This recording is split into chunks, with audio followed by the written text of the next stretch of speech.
Fourier transform spectroscopy से आप क्या समझते हो और इसकी सिग्निफिकेंस क्या होती है। नमस्ते, मेरा नाम मनदीप दलाल है और इस लेक्चर में हम इन्हीं प्रश्नों के उत्तर खोजने की कोशिश करेंगे।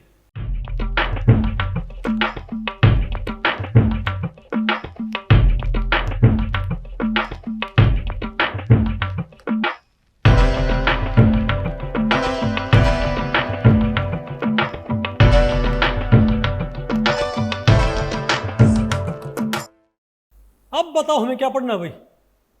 Fourier transform spectroscopy. भाई पहले हम क्या पढ़ेंगे, definition of Fourier transform spectroscopy, फिर आपने क्या पढ़ना है, principle of Fourier transform spectroscopy, और लास्ट में क्या पढ़ेंगे, applications of Fourier transform spectroscopy. भाई हम इसका एक बेसिक आइडिया लेंगे क्योंकि इसमें नेट के ऊपर ज़्यादा क्वेश्चन नहीं आते, लेकिन आपको थोड़ा इसका बेसिक आइडिया होना चाहिए। पहले बताओ हम क्या पढ़ते हैं, फूरियर ट्रांसफॉर्म स्पेक्ट्रोस्कोपी। सारे पता नहीं भाई, डेफिनेशन देखो इसकी, क्या क्या इसकी definition. The Fourier transform spectroscopy may simply be defined as the technique that uses interference of light rather than dispersion to measure the spectrum of a substance using Fourier pair relationship between, बोलो भाई, relationship between कहाँ पर गया, its interferogram and spectrum। बात आपको पहले पड़ी, बोलो भाई। देखो जो जनरली हमारे पास स्पेक्ट्रा आता है उसमें हम क्या करते हो, तो हम लाइट को डिस्पर्स करते हैं। जब आप किसी सैंपल के ऊपर रेडिएशन स्वीप करते हो तो क्या आप एक एक फ्रीक्वेंसी स्वीप नहीं करते क्या, बोलो भाई।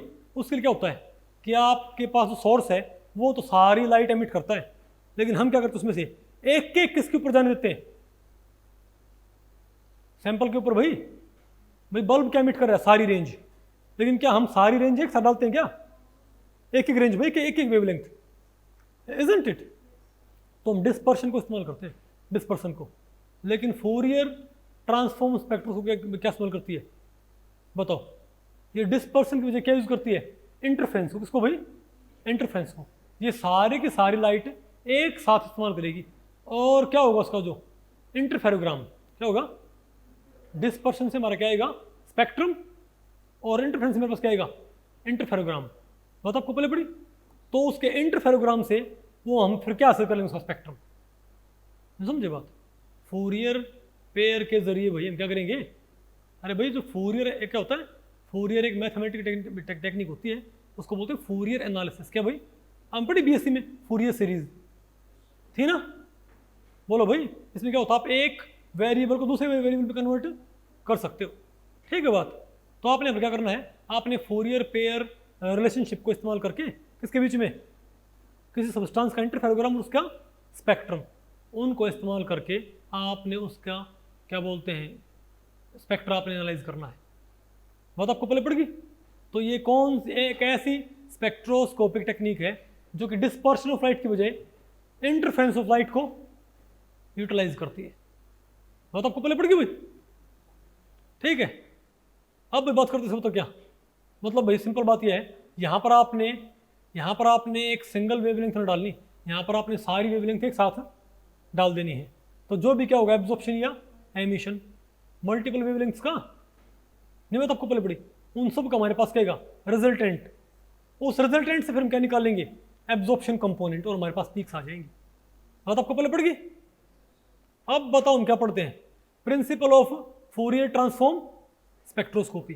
भाई फूरियर ट्रांसफॉर्म स्पेक्ट्रोस्कोपी का प्रिंसिपल क्या होता है, फूरियर ट्रांसफॉर्म स्पेक्ट्रोस्कोपी भाई प्रिंसिपल क्या होता है। भाई इसका प्रिंसिपल ये होता है कि आप यहाँ पर आपके पास जो सैंपल है, मान लिया आपका सैंपल एब्जॉर्ब करता है, एमिट करता, मान लिया 4 अलग अलग फ्रीक्वेंसीज। कौन कौन से मान लिया भाई, बताओ। वो करता 1000 पे पीक देता मान लिया, और 1500 पे पीक हुई, और क्या मान लिया 2000 पे पीक देता है। नहीं समझे बात भाई। तो ये हमें कैसे मालूम पड़ेगा, तो सिंपल स्पेक्ट्रा, कन्वेंशनल स्पेक्ट्रोफोटोमेट्री में क्या करते हो, आप इसके ऊपर 400 से लेकर 4000 की आईआर स्पेक्ट्रा, ये 400 से 4000 की आप सारी रेंज इसके ऊपर डाल के देखोगे भाई, इजंट इट। तो हमारे पास कई पिक्स आएंगे ना। तो आपने डिस्पर्शन को इस्तेमाल नहीं किया क्या, लेकिन फूरियर ट्रांसफॉर्म स्पेक्ट्रोस्कोपी क्या बोलेगी कि आप एक काम करो, आप इसके ऊपर 400 से लेके और 4000 तक की सारी रेंज एक बार डाल दो भाई। जो एब्जॉर्ब होनेंगे एब्जॉर्ब हो जाएंगी, जो रहनी होंगी रह जाएंगी। लेकिन दिक्कत क्या है, तो यहाँ पर आप भाई तो इसको बोलते टाइम डोमेन, मतलब आप फुल रेंज एक पर्टिकुलर टाइम के लिए डालते हो भाई। नहीं बात आपको पहले पड़ी। तो आपके पास जो इंटरफ्रेंस पैटर्न आएगा वो किसके वर्सेस आएगा, टाइम के वर्सेस। क्या भाई आपके पास सभी वेव्स का रिजल्टेंट किसके वर्सेस आएगा, टाइम के वर्सेस। लेकिन हमको स्पेक्ट्रा किस में देखने की आदत है, फ्रीक्वेंसी स्केल पे, पता होगा ना आपको भाई। तो फिर फूरियर जो एनालिसिस है उसके जरिए भाई फूरियर मैथमेटिकल ट्रीटमेंट के जरिए हम उस टाइम डोमेन के रिजल्ट को, हम उस टाइम डोमेन के इंटरफेरोग्राम, उसमें क्या बोलते हैं इंटरफेरोग्राम, हम उस टाइम डोमेन का जो हमारा क्या है इंटरफेरोग्राम, उसे हम किस में कन्वर्ट कर देंगे, फ्रीक्वेंसी डिपेंडेंट स्पेक्ट्रा में। नहीं बात आपको पहले पड़ी। तो यहाँ पर क्या भाई आप सारे का सारी रेंज एक बार डाल देते हैं भाई, तो आपको यहाँ पर फ्रीक्वेंसी स्वीप करने की जरूरत ना पड़ती भाई। जो एब्जॉर्ब होगी, रहनी वो रहेगी, और सारा रिजल्ट एक बार में क्या हो गया रिकॉर्ड। तो आप मानो फ्रीक्वेंसी स्वीप करने में फ्रीक्वेंसी स्वीप करने में मान लिया आपको 5 मिनट लगते हैं। क्या भाई 5 मिनट, इजंट इट। यहाँ पर आप 1 सेकंड में पूरी रेंज क्या कर सकते हो रिकॉर्ड। 1 सेकंड के लिए पूरी रेंज डाल दो भाई। पहले आपको पूरी रेंज चेक करने में क्या था भाई 5 मिनट लगते हैं। आप 1 सेकंड के लिए फुल रेंज डाल लो, तो फुल रेंज आपको उसके आगे 1 सेकंड में रिकॉर्ड आएगी। हालांकि वो पिक्स ऐसी नहीं आएंगी, आपके पास क्या आएगा इंटरफेरोग्राम, उसे किस में कन्वर्ट कर लियो, स्पेक्ट्रोफोटोमीटर में भाई, सॉरी स्पेक्ट्रम में हमारे पास रिजल्ट आ जाएगा। नहीं आएगा आपको, तो उसका ये बेनिफिट है भाई। तो अंतर क्या है, कन्वेंशनल स्पेक्ट्रोफोटोमीटर में क्या होता है, फ्रीक्वेंसी स्वीप करनी पड़ती बार बार। यहाँ पर फ्रीक्वेंसी आपने स्वीप नहीं करनी है, सारी रेंज एक बार डाल दो भाई। नहीं आया आपको। और टाइम डोमेन में क्या रिकॉर्ड करो, स्पेक्ट्रम। किसमें भाई, आप कहोगे भाई टाइम डोमेन में हमको आदत तो नहीं है इसको क्या बोलते रिकॉर्ड करने की। भाई टाइम डोमेन में स्पेक्ट्रम आएगा, उसको फ्रीक्वेंसी डोमेन में आप कन्वर्ट कर सकते हो फूरियर ट्रीटमेंट के जरिए। बात आपको पहले पड़ी। अब आप ये बताओ भाई इसका, तो इसका ये है प्रिंसिपल। अब बताओ इसका भाई, इसका एप्लीकेशन क्या, इसका फ़ायदा क्या है। भाई इसका फ़ायदा ये है, सबसे बड़ा फ़ायदा इसका ये है कि भाई एक तो आप ये बताओ मुझे, क्योंकि जो सोर्स ऑफ लाइट है वो लगातार लाइट एमिट कर रहा है ना भाई, तो वहाँ पर आप एक सिंगल वेवलेंथ जाने देके बाकी वेवलेंथ को आप कट करते हो कुछ समय के लिए, तो वह एनर्जी क्या हो रही, वेस्ट नहीं हो रही क्या। अरे बोलो भाई, मान लिया आपका जो सोर्स है वो एमिट कर रहा है 100 से लेके 1000 नैनोमीटर तक, और आप उसमें से कौन सी छांट रहे हो, 515, कौन सी भाई, बाकी सारी तो क्या हमें कट ऑफ होगी एक तरह से। नहीं बात आपको पहले पड़ी, नहीं बात नहीं है आपको सुन। यहाँ पर आप क्या करोगे, फुल रेंज एक बार डाल दोगे भाई। इसका फायदा क्या रहेगा, जो स्पेक्ट्रम, मतलब आप मान ले पहले पूरा स्पेक्ट्रम आप 5 मिनट में रिकॉर्ड किया करते एक स्पेक्ट्रम, ठीक है बात। अब आप बताओ भाई, आप हर सेकंड में क्या कर सकते हो, एक स्पेक्ट्रम रिकॉर्ड कर सकते हो भाई। 1 सेकंड के लिए पूरी रेंज डाली, टाइम डोमेन आ गया भाई, क्योंकि हर सेकंड में क्या हो रहा है, फुल रेंज क्या हो रही है इस्तेमाल। नहीं है क्या आपको। तो इससे क्या होता है बताओ भाई, इससे एक तो इंस्ट्रूमेंट कम चलता है, इंस्ट्रूमेंट को आपको तो वीयर एंड टीयर क्या होता है, कम होता है, इंस्ट्रूमेंट का इस्तेमाल होगा।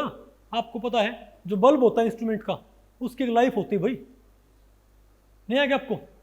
तो फायदा, और भाई इलेक्ट्रिसिटी क्या होगी, कम कंज्यूम होगी। दूसरा फायदा क्या है, मान लिया कंप्यूटर एवरेजिंग के जरिए, आपको पता होगा ना कई बार सिग्नल टू नॉइज रेशियो बहुत कम हो, आपको पता कई बार क्या होता है, सिग्नल बहुत वीक होता है, पता होगा ना आपको भाई, कई बार सिग्नल क्या होता है, बहुत वीक होता है, तो सिग्नल टू नॉइज रेशियो बहुत बेकार होता है। तो हमको सिग्नल टू नॉइज रेशियो हम कैसे एनहेंस करते हैं, अगर मैं इसके 100 स्पेक्ट्रा रिकॉर्ड कर लूँ, कितने भाई, तो 100 बारी पीक तो आएगी वहीं पर, नॉइज आएगा रैंडम। तो अगर मैं 100 स्पेक्ट्रा रिकॉर्ड करके ऐड कर दूंगा, तो ये तो क्या हो जाएगी, 100 गुना बढ़ जाएगी। सिग्नल क्या हो जाएगा, 100 गुना बढ़ जाएगा, सिग्नल 100 गुना बढ़ेगा, लेकिन नॉइज क्या होगा, 10 गुना। अगर मैं n स्पेक्ट्रा रिकॉर्ड करता हूं, अगर मैं n स्पेक्ट्रा क्या करूं ऐड, तो क्या आएगा, सिग्नल बढ़ेगा n गुना, लेकिन नॉइज बढ़ेगा √n गुना। तो सिग्नल टू नॉइज रेशियो क्या होता है, √n टाइम्स बढ़ता होगा। अगर आपने 25 स्पेक्ट्रा रिकॉर्ड किए और ऐड कर दिए, सिग्नल क्या हो गया, 25 गुना, नॉइज क्या हो गया, तो 25/5, 5 गुना क्या बढ़ गया हमारे पास, सिग्नल टू लेकिन इसमें दिक्कत क्या है, आपको इसके लिए बहुत सारे स्पेक्ट्रा रिकॉर्ड करने पड़ते हैं ना भाई, उसी कंपाउंड का सेम स्पेक्ट्रा रिपीट करते रहो। तो क्या है भाई, ये क्या बोलते हैं, यूजलेस नहीं है।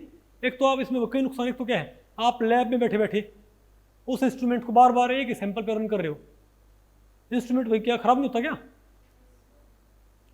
अरे बोलो भाई, आप इंस्ट्रूमेंट को एक सैंपल के ऊपर 100 बार रन कर रहे हो, नुकसान नहीं क्या उसका? चलो इंस्ट्रूमेंट खराब नहीं होता मान लिया, उसका लैंप तो क्या होता होगा, उसका लैंप तो इस्तेमाल होता होगा, लैंप तो भाई बल्ब, उसकी लाइफ होती होगी और महंगा आएगा, फिर नुकसान है ना। और इलेक्ट्रिसिटी कंज्यूम होएगी, ऊपर से आपका टाइम खराब होएगा। 100 स्पेक्ट्रा रिकॉर्ड करने के लिए आप वहाँ बैठे रहोगे, बैठे बैठे लैब में भाई कॉफ़ी पीते रहोगे, टाइम खराब है।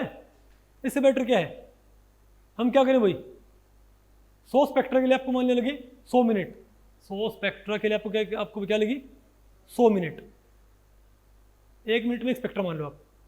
अरे फ्रीक्वेंसी डोमेन में, टाइम डोमेन में आपने क्या किया, 1 सेकंड में एक स्पेक्ट्रा आ जाएगा, क्या जाएगा ओवरऑल में भाई, कंपेयर करके बता रहा हूँ, कंपेयर क्योंकि रिजल्ट तो आएगा टाइम डोमेन में, लेकिन उसको कन्वर्ट करने पर क्या आएगा 1 सेकंड में, तो मान लिया क्या एक स्पेक्ट्रा बन गया हमारा कोरिलेशन में, तो 100 सेकंड में क्या 100 स्पेक्ट्रा, यानी कंप्यूटर एवरेजिंग के लिए वही स्पेक्ट्रा यहाँ पर क्या हो जाएगा बहुत ईजिली इस्तेमाल। नहीं समझे बात, इंस्ट्रूमेंट सिर्फ क्या चलेगा 100 सेकंड तक चलेगा इंस्ट्रूमेंट।